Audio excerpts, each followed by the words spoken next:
Assalamualaikum warahmatullahi wabarakatuh. Saya Sufia Rizkina. Saya akan menjawab beberapa pertanyaan mengenai tugas UTS Ekologi Perairan. Yang pertama, waduk biasanya dibangun di lahan yang luas. Waduk juga cenderung jauh dari keramaian.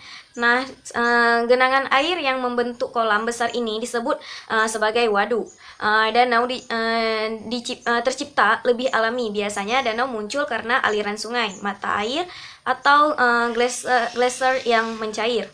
Yang kedua, selanjutnya, hulu sungai terletak di daratan yang lebih tinggi.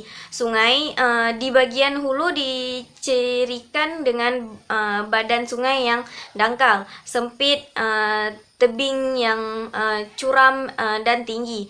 Arus cepat, volume air kecil, kandungan oksigen terlarut sangat tinggi sehingga air jernih dan tidak terjadi endapan. Suhu yang rendah, daya erosi besar, kadang-kadang terdapat terjun atau jeram, dan populasi ikan di hulu sungai lebih sedikit dibandingkan dengan hilir dan muara.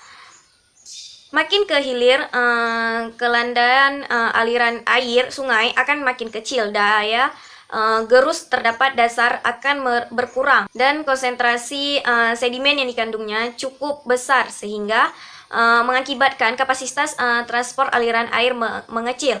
Hilir sungai terletak di dataran yang rendah.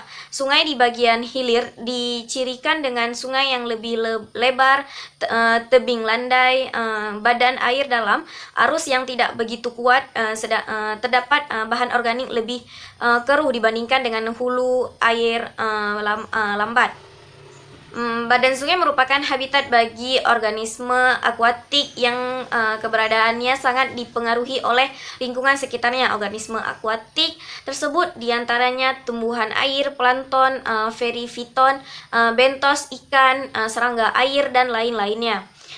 Selanjutnya, yang ketiga, terjadinya aerofikasi adalah akibat pencemaran limbah organik seperti sisa pupuk ke perairan yang meningkatkan kadar nutrisi seperti nitrogen atau fosfat yang merangsang pertumbuhan berlebihan alga di air. Ketika alga mati, terjadi pembusukan yang mengurangi oksigen di air dan menyebarkan kematian hewan air. Eutrofikasi sering membunuh hewan dan tumbuhan di muara dan merusak ekonomi masyarakat sekitar muara. Alga beracun mengganggu pariwisata karena bau busuk dan pandangan tak sedap dipandang, dan keracunan ikan dan kerang berdampak buruk pada perikanan. Selanjutnya yang keempat, apakah zona litoral lebih rentan tercemar perairannya? Menurut saya tidak, karena zona litoral yaitu daerah yang masih dapat ditembus oleh cahaya sampai dasar perairan 0 sampai 200 meter. Daerah antara air pasang naik dan air surut yaitu pasang surut.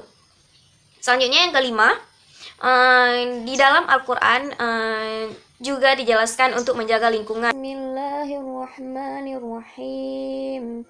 ظهر الفساد في البر والبحر بما كسبت أيدي الناس ليذيقهم بعض الذي عملوا لعلهم يرجعون.